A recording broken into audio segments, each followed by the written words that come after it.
Ako docieliť, aby sa váš Philodendron gloriosum ťahal do výšky a nie sa plazil? Konkrétne tento Philodendron patrí k plazivým rastlinám, čo znamená, že jeho stonka ide do dĺžky namiesto toho, aby sa ťahala do výšky. Ideálne pre ňo by bolo zabezpečiť mu podlhovastý kvetinač, kde by sa mohol plaziť pozdĺž, namiesto toho, aby sa ťahal takto vo výškovom kvetináči do výšky.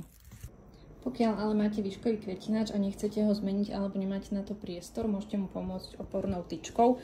Pri Philodendrone je dobre použiť takúto tenučku, pretože machová alebo kokosová by mohla zaberať veľa priestoru v kvetináči. Ďalšia výhoda takýchto tenkých tyčiek je tá, že ich do kvetináča zmestíte viac ako jednu, čiže môžete im priprieť stonku.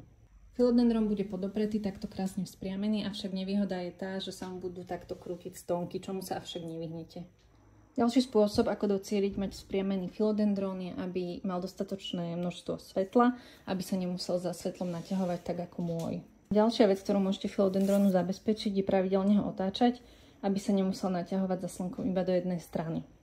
Úplne najideálnejším spôsobom by bolo mať ho umiestnený priamo pod strešným oknom, aby na jeho svetlo išlo priamo z hora.